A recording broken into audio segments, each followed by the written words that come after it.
사랑하시는 성도 여러분, 우리 옆에 계신 분하고 함께 인사하고 또 하나님의 말씀을 함께 나누도록 하겠습니다. 참 잘 오셨습니다. 사랑하고 축복합니다 하고 인사하시죠. 참 잘 오셨습니다. 사랑하고 축복합니다. 참 잘 오셨습니다. 한 번 더 인사하실까요? 하나님의 은혜 많이 받으세요 하고 인사하실까요? 하나님의 은혜 많이 받으십시오. 하나님의 은혜 많이 받으십시오. 네. 근 열흘간 넘게 10박 11일 동안 그리스와 터키 지방의 초대교회 그리고 성지를 순례하고 왔습니다. 없는 동안 재단을 지켜주신 우리 장로님들, 또 기도해 주시고 함께해 주신 우리 권사님들, 성도님들 모두 고맙습니다. 하나님께서 은혜 주셔서 성지 순례를 무사하게 잘 마치고 왔습니다. 거기서 배운 게 참 많았어요. 가서 여러 교회를 보고 왔습니다. 고린도 교회뿐만 아니라 에베소 교회, 빌립보 교회, 데살로니가 지방, 또 루디아가 믿었던 루디아 교회, 기념 교회, 버가모, 라우디게아 교회, 네아폴리, 히에라볼리 등등 많은 것을 보고 왔습니다. 그중에서 맨 첫날이 도착했던 곳이 그리스였습니다. 아랍에미리트 아부다비 공항에서 또 그리스 아테네 공항까지 이동해서 그리스에서 첫 시작을 했습니다. 저에게는 거기서 현장감 있게 봤던 일이 생각이 났습니다. 그리스 하면은 민주주의의 시작인 아테네가 떠오르죠. 세계 문화유산 유네스코 1번 유산이 바로 그리스의 아테네에 있는 파르테논 신전입니다. 기둥만 남아있는 그 신전 여러분 기억하시죠? 그 파르테논이 있는 곳을 갔습니다. 그리스는 우리가 생각하는 우리 이곳 율촌처럼 산이 이렇게 높거나 평지로 펼쳐진 게 아닙니다. 야트막한 언덕이 그렇게 많더라고요. 언덕이면서 평지, 분지가 되어 있는 곳이었습니다. 그곳에서 맨 처음 봤던 데는 아테네였습니다. 민주주의의 시작이라는 아테네에서 처음 시작을 했는데요. 아테네 그곳에 파르테논 신전을 봤는데 진짜 장관이더라고요. 영상으로 보고 사진으로 본 것과는 또 달랐습니다. 우리나라는 기술이 좋아서 그림 기법하고 베을림 기둥이라고 가운데가 배가 볼록 나온 기둥 있잖아요.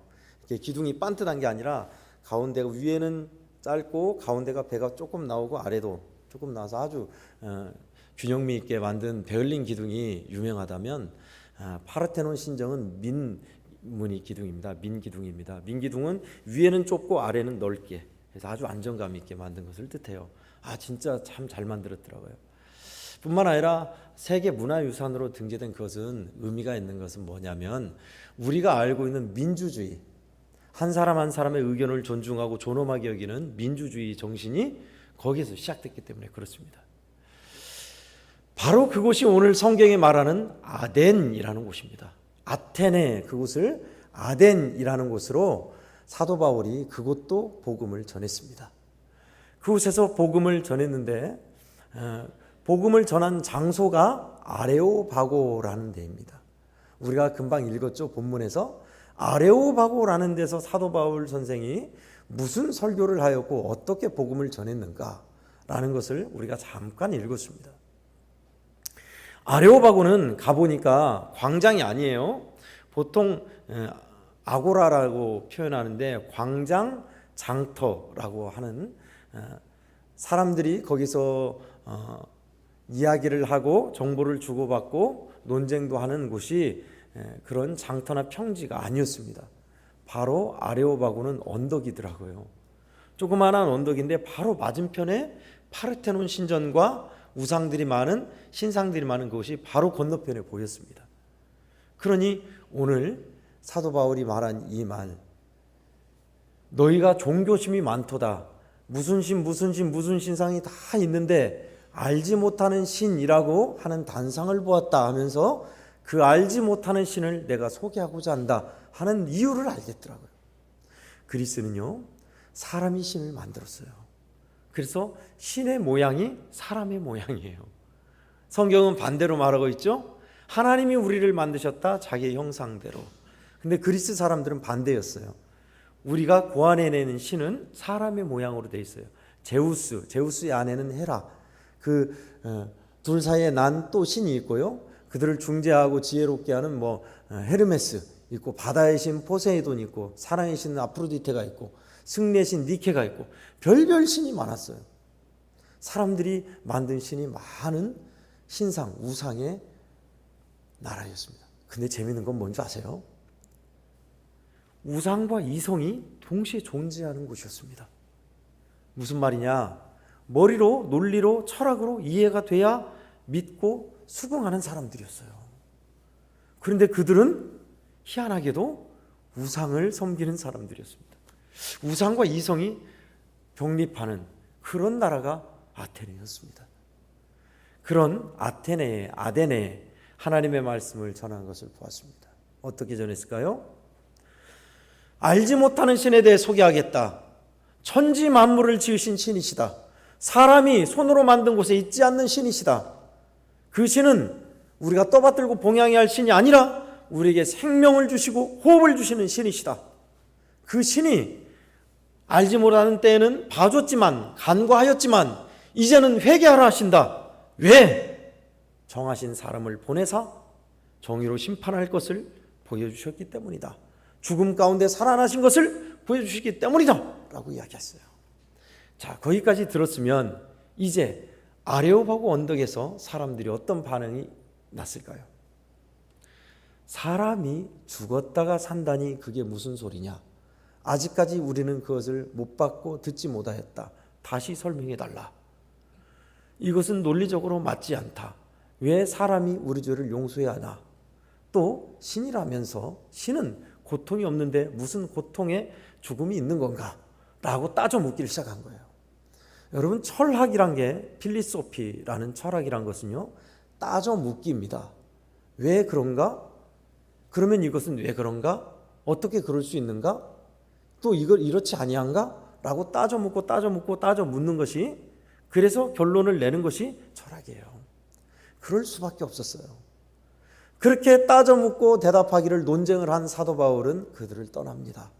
그리고 그곳에서는 복음의 사역이 열매를 많이 맺지 못했습니다. 이것이 바로 아테네에서 말씀을 전한 사도 바울의 사역이었습니다. 여기까지가 우리가 본문에 읽은 내용이요, 주요 골자입니다.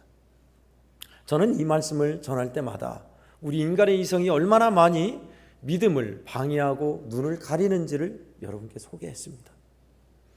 그리고 아덴에서 사도 바울의 사역을 실패로 저는 여겼습니다. 그도 그럴 것이, 사도 바울의 마음이 어땠냐면요, 예수 그리스도의 복음을 쭉 전하면서 데살로니가 지방, 마게도냐예요 지금으로. 데살로니가 지방에서 전하다가 이방인 유대인들에 의해서 몰아냈죠. 쫓겨났죠.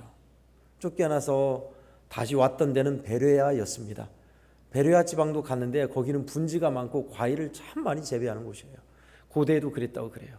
풍요로운 곳이에요. 그곳 사람들은 마음이 너그러워서 하나님의 말씀을 그런가 하고 잘 받아들였다.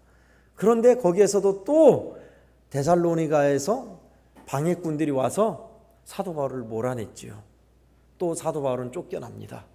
쫓겨나서 간 곳이 아테네였어요. 데살로니가에서 쫓겨나고 베레아에서도 방해꾼으로 인해서 제대로 못 전해서 왔는데 아테네에서도 설교마저 실패했으니 그 마음이 어땠겠어요? 3번이나 사역에 실패하고 가는 사도 바울의 마음이 어땠겠어요? 참 저는 그 마음이 공감이 되더라고요. 목회자는요, 성도들이 말씀의 은혜를 받고 더더군다나 변화된 삶을 볼 때 제일 행복합니다. 그런데 마음이 아프고 힘든 것은 뭐냐? 성도들이 믿음으로 살지 않고 세상과 타협하고 죄로 흘러가고 신앙에 역주행할 때 참 마음이 아픕니다. 얼마나 마음이 힘들었겠어요. 3번이나 연속 데살로니가에서, 베레아에서, 아덴에서 계속 쫓겨나고 방해꾼들이 있어서 사역을 제대로 못하고 설교를 실패하고 그러다가 고린도로 가는 거예요. 그것이 오늘 본문의 순례 여정이었습니다.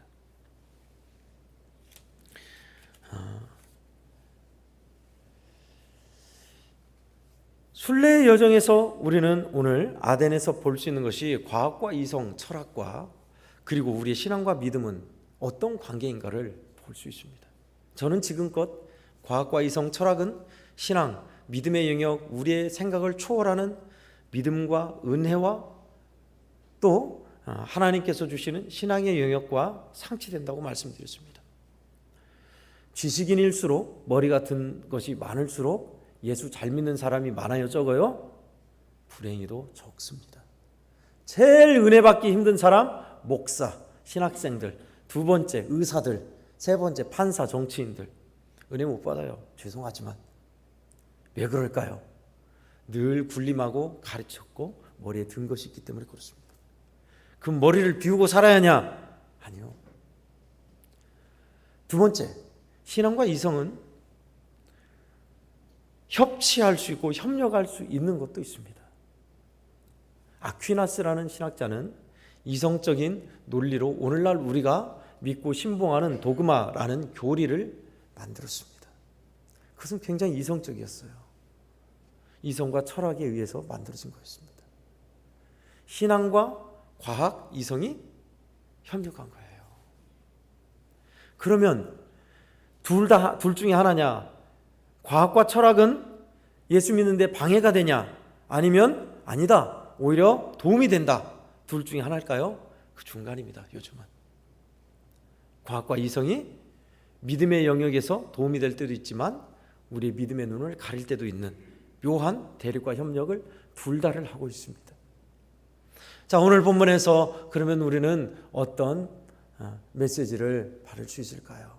먼저 첫 번째는 주님이 하신다는 사실입니다. 따라하겠습니다. 주님이 하십니다. 한 번 더, 주님이 하십니다. 우리 34절을 함께 읽겠습니다. 34절입니다. 시작.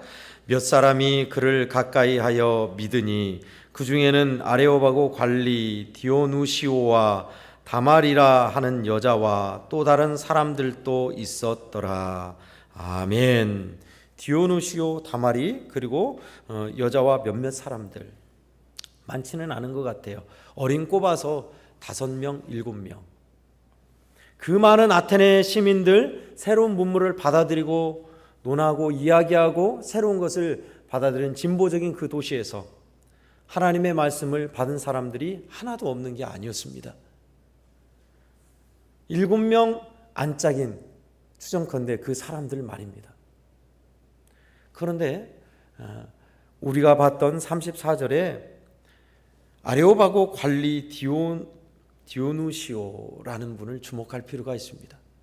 관리라고 했는데 밝혀진 바에 의하면 디오누시오는 아레오바고의 12재판관 중에 한 명인 재판관이었습니다. 그런 그가 예수를 믿고 AD 95년 주님께서 승천하셔서 95년에 그 교회의 감독으로, 아테네 교회 감독으로 순교한 사람입니다. 그러니 아테네 교회가 생겼다 안 생겼다요? 생겼다.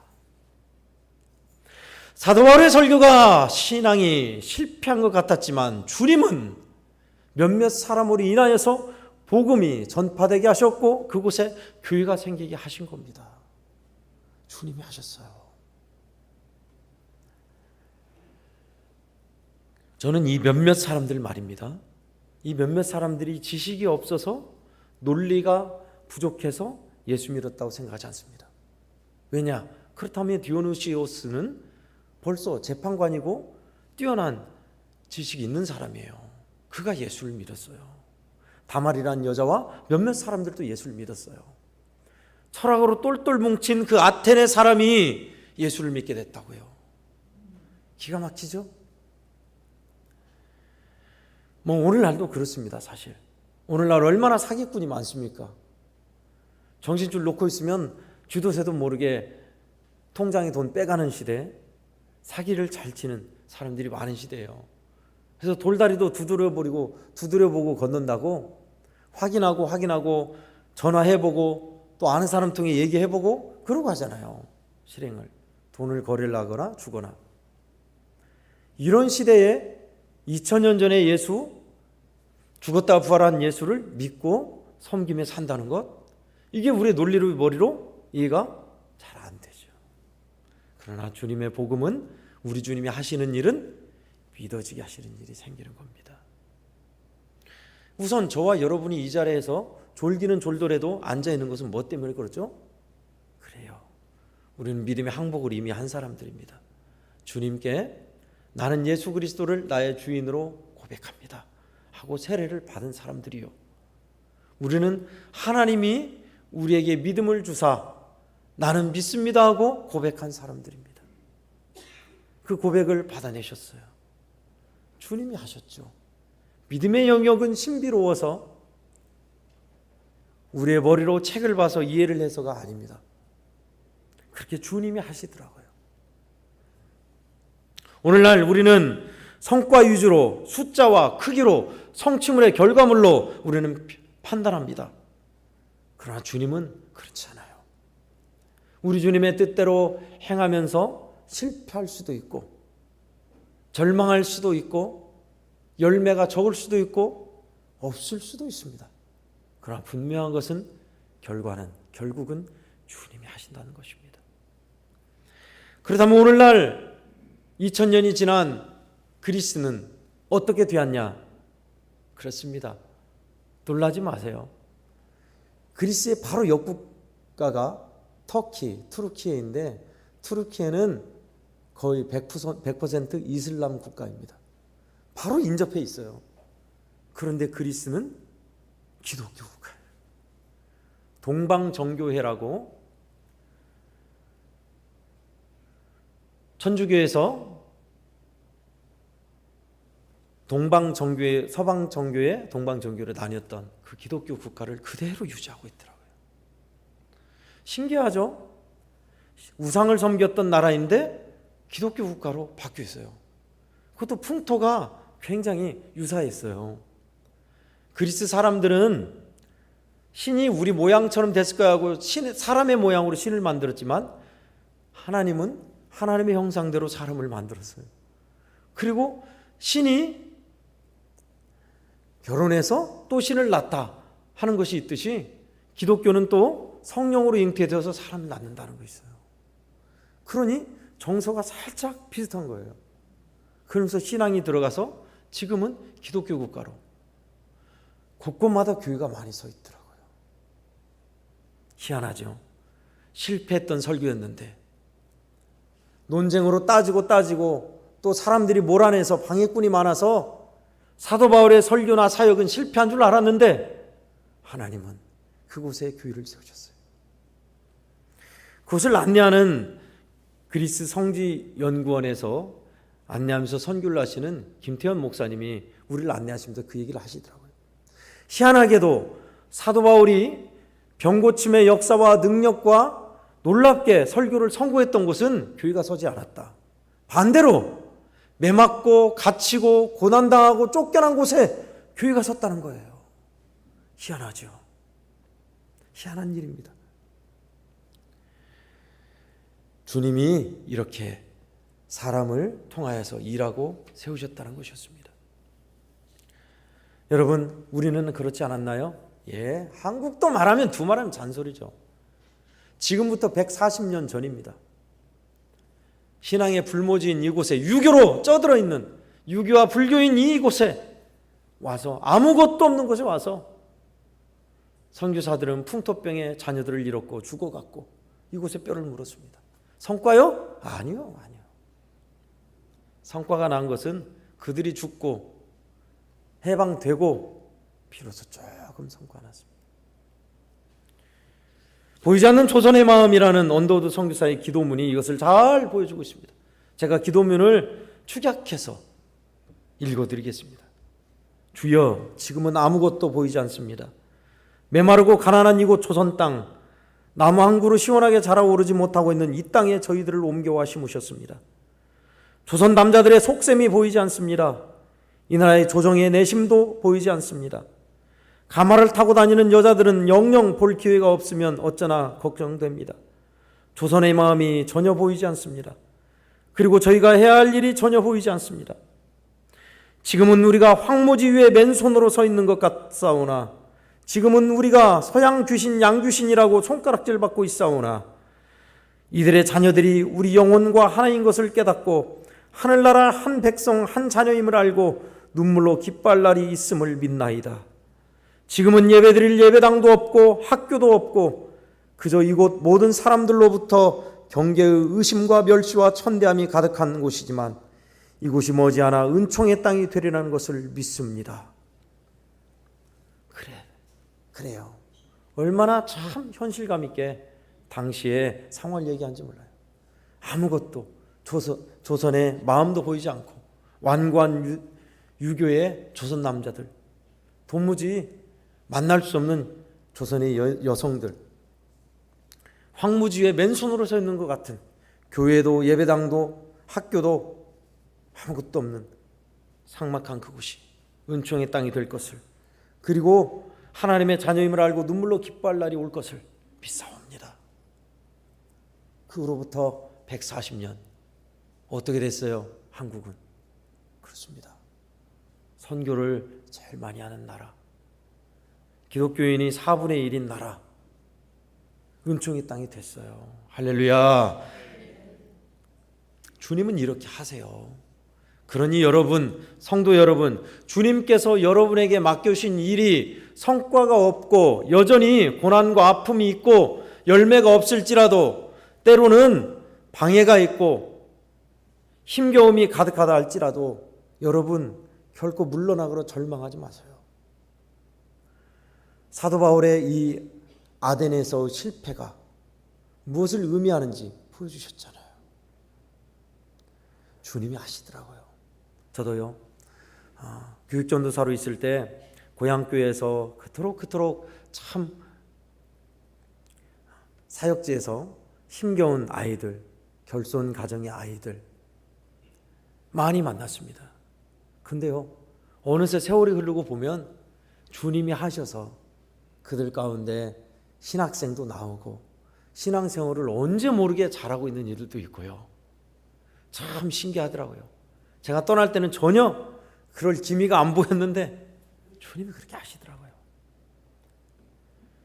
우리 양원교회 성도 여러분들, 저와 여러분 또 마찬가지입니다. 하루아침에 되는 일이 아니고 또 주님이 믿음으로 우리가 고난 가운데 씨앗을 뿌리면 주님이 열매 맺게 하십니다. 저는 우리 양원교회도 마찬가지라 생각합니다. 성도들이 전혀 변화하지 않고 아무것도 신앙이 들어가지 않는다라고 누군가는 말할지 몰라도 씨앗이 뿌린 것이 우리 주님이 놀랍게 역사하셔서 하나님의 일하심이 지금은 안 보일지라도 나타나게 되고 우리 주님이 일하실 줄 믿습니다. 그러니 우리는 소망 가운데 하나님이 하실 것이기에, 주님이 이루실 것이기에 소망 가운데 사는 우리 모두가 되기를 간절히 바랍니다. 아멘. 두 번째는 오늘 본문을 통하여서 피 묻은 십자가를 전하라 인 것입니다. 따라하겠습니다. 피 묻은 십자가를 전하라.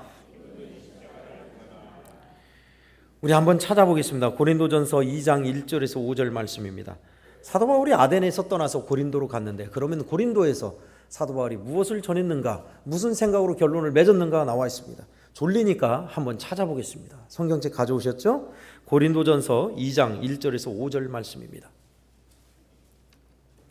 고린도전서 2장 1절에서 5절 말씀.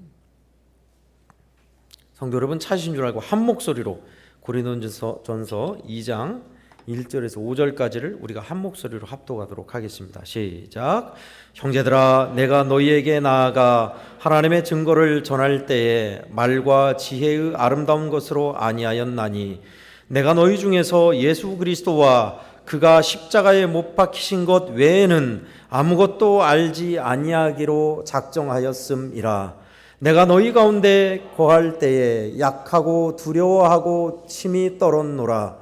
내 말과 내 전도함이 설득력 있는 지혜의 말로 하지 아니하고 다만 성령의 나타나심과 능력으로 하여 너희 믿음이 사람의 지혜에 있지 아니하고 다만 하나님의 능력에 있게 하려 하였노라. 아멘. 아테네에서 많은 논쟁을 하고 나서 떠난 사도 바울이 내린 결론은 그것이었습니다. 4절과 5절에 설득력 있는 지혜의 말로 하지 않겠다. 또 사람의 지혜에 있지 않고 성령의 나타나심과 능력으로 하겠다. 예수 그리스도와 2절 중반에 예수 그리스도와 그의 십자가에 못 박히신 것 외에는 다른 것을 알지 않기로 작정하였다. 이것이 아테네에서 논쟁하고 난 사도 바울의 결론이었습니다. 그러니까 뭘 전하겠다고요? 예수 그리스도와 십자가의 죽으심과 부활하심 말고는 다른 철학적인 언변이나 지혜의 말로 사람을 설득하지 않겠다라는 것이 결론이었습니다. 그래요. 끝장 토론, 백분 토론 보시면 여러분은 결론을 내리시나요? 나는 이것이 좋다라고 결론 내리겠지만 하나의 결론이 양쪽이 내리지는 못합니다. 늘 평행이에요. 신학적인 논쟁도 그런 것 같더라고요. 그러나 예수 그리스도의 십자가와 그의 죽으심과 부활하심, 예수 그리스도를 아는 성령의 능력을 힘입어서 깨닫는 것은 우리로 하여금 그런 논리와 이성을 떠나서 믿어지게 만드시더라고요. 저는 우리 학생들 또는 예수 그리스도를 믿는다고 교회에 나와서 예배를 드리나 마당만 받고 예배만 드리고 왔다 갔다 하신 분들에게 주의 이름으로 사랑의 이름으로 권면드립니다. 성령께서 나를 깨우쳐 주셔서 믿어지는 역사 있게 하시고 물과 성령으로 거듭나기를 여러분 소망하십시오. 하나님은 능히 그런 소망하는 자에게 능히 그렇게 하실 수 있는 분이십니다. 우리의 믿음은 바로 이런 데서 시작하는 것입니다. 복음의 진리는 바로 예수 그리스도의 십자가의 죽으심, 그리고 그 죽으심이 나와 상관없는 것이 아니라 나에게 밀접하게 관계되셔서 나를 사랑하사 죽으신 것임이 믿어지는 것이 복음의 정수입니다. 피 묻은 예수의 복음이, 십자가의 복음이 나를 변화시키고 새롭게 할 때 그것은 바로 믿는 사람이 되는 시작점이죠. 어느 믿지 않는 남편의 이야기였습니다. 저도 참 공감했는데요. 아내의 성화에 못 이겨 소가 도살장에 끌려가듯이 교회에 나오는 남편 이야기입니다. 미국 사람인데요. 미국에 오는 가정인데 아내의 성화에 못 이겨 겨우겨우 주일날 예배만 드리고 왔다 갔다 하는 사람인데 어느 날인가 자기가 잘못하여서 자기 딸의 눈이 다친 거예요. 딸의 눈이 다쳤는데 의사의 말이 이거 실명할 수도 있습니다. 최선을 다해 치료하겠지만 실명할 수도 있다는 거예요. 사랑하는 딸이 자기의 잘못으로 인해서 눈이 멀면 안 되잖아요. 근데 실명할 수도 있다 하니 고칠 수 있습니다가 아니라 그냥 겁이 난 거예요. 그 남편이. 그래서 했던 건 뭐냐? 하나님께 기도하기를 시작했습니다. 누구나 다 그러겠죠. 하나님, 제 딸을 실명하지 않게 해주십시오. 제 딸을 고쳐주십시오. 딸을 위해서 아버지가 기도하기 시작한 거예요. 생전 기도 안 턴 사람이, 교회에 나와도 그냥 자다가 겨우겨우 끌려갔던 사람이 자기가 잘못해서 딸의 눈이 다쳤는데 눈이 멀지 않게 해야 할 거 아닙니까? 당연하죠, 부모로서.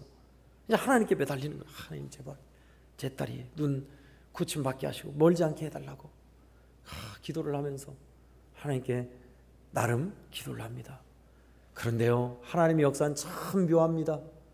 그렇게 안 하던 기도를 하면서 교회에 나왔는데 목사님 설교가 달리 들리는 거예요. 평소에는 귀찮은 소리, 다 아는 소리, 공자를 맹자를 한다냐 하는 말로 앉았다가 졸다 갔는데 그날부터 자기 말로 들리는 거예요. 자기 말로. 그러면서 믿음이 생긴 거예요. 믿음이 생겨서 예수 그리스도가 죄 많은 나를 위해서 죽으셨다는 것, 십자가의 복음이 믿어지기 시작한 겁니다. 그렇게 해서 믿음이 들어간 거예요. 그 남편이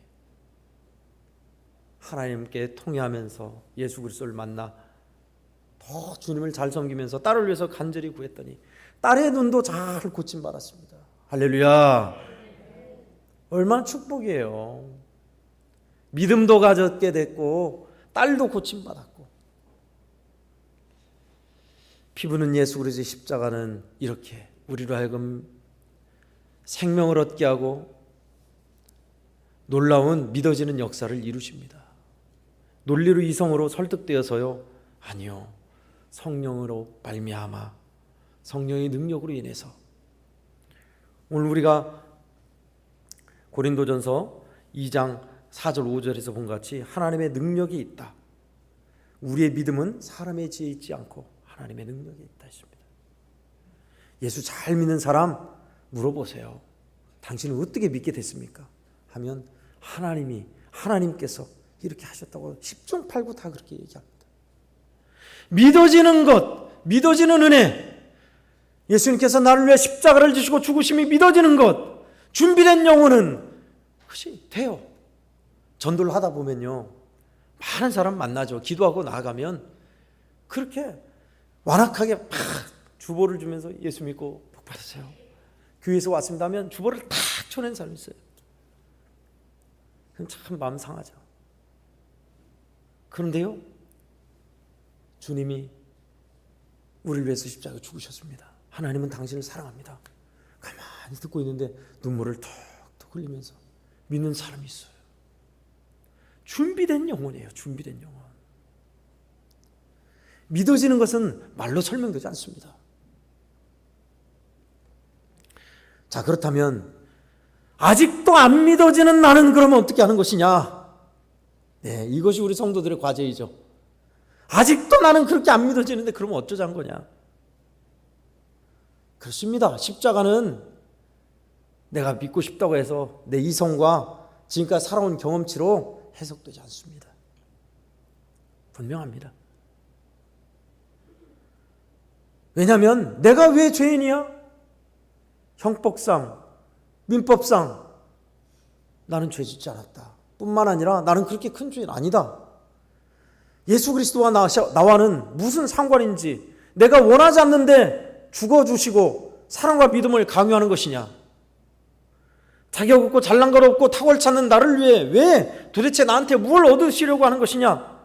이런 물음 있지 않아요? 아직 안 믿어진 사람들. 네, 이 모든 것의 대답이 십자가에 있습니다. 그래서 주가 십자가에 달려 죽으셨다는 것이 믿어지기를, 안 믿어짐을 고백하십시오. 제가 여러분의 고백을 뜯어내는 것이 아닙니다. 안 믿어지면 안 믿어진다는 고백.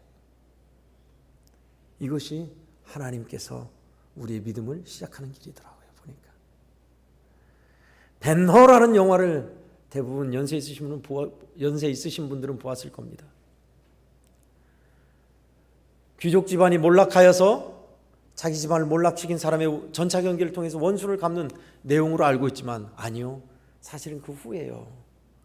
벤허라는 영화를 만드는 감독이 원래는 비기독교인으로 예수 믿는 것은 다 구라뻥이다 라고 하려고 만들었어요. 그런데 각본을 만들면서 자료를 찾으면서 생각하면서 그리고 여러 일들을 보면서 믿어지게 됐습니다.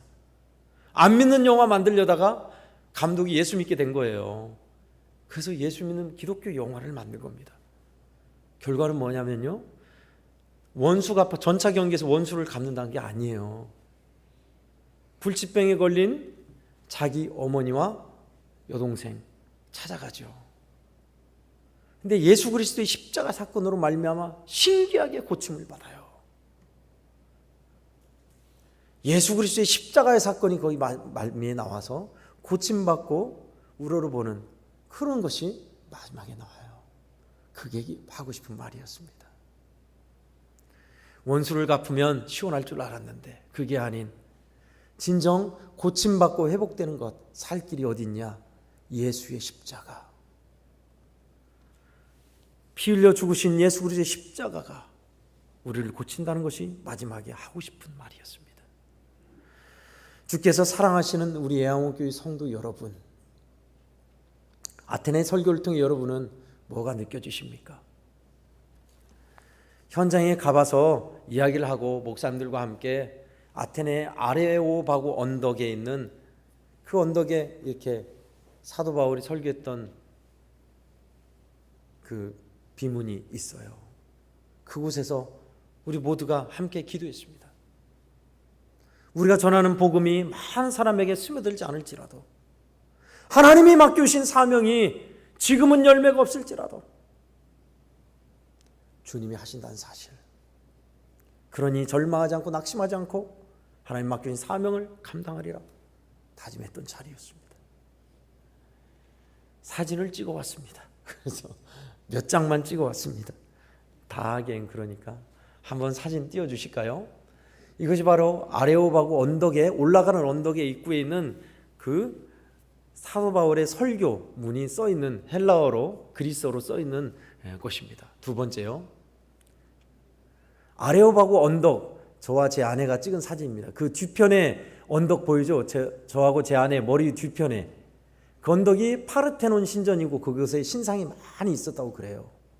사도 바울이 그러니까 설교할 때는 그새 금신상으로 은신상으로 번쩍번쩍 빛나는 신상들이 많이 있었던 거예요. 그 뒤편에. 거기에서 얘기했던 겁니다. 또요. 여기가 파르테논 신전입니다. 파르테논 신전하면 저 기둥만 남아있는 것이 아니라 신전 그 밑에도 많이 그 신전 같은 형상이 많이 있어요. 제일 꼭대기에 파르테논 신전이 있습니다. 또요.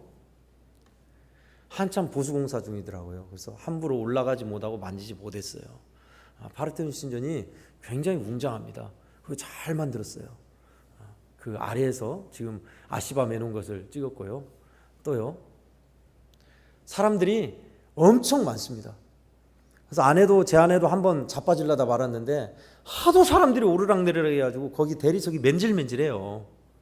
그래서 많은 사람 있는 거에서 한번 찍어봤습니다. 또 있던가요? 네, 그렇습니다.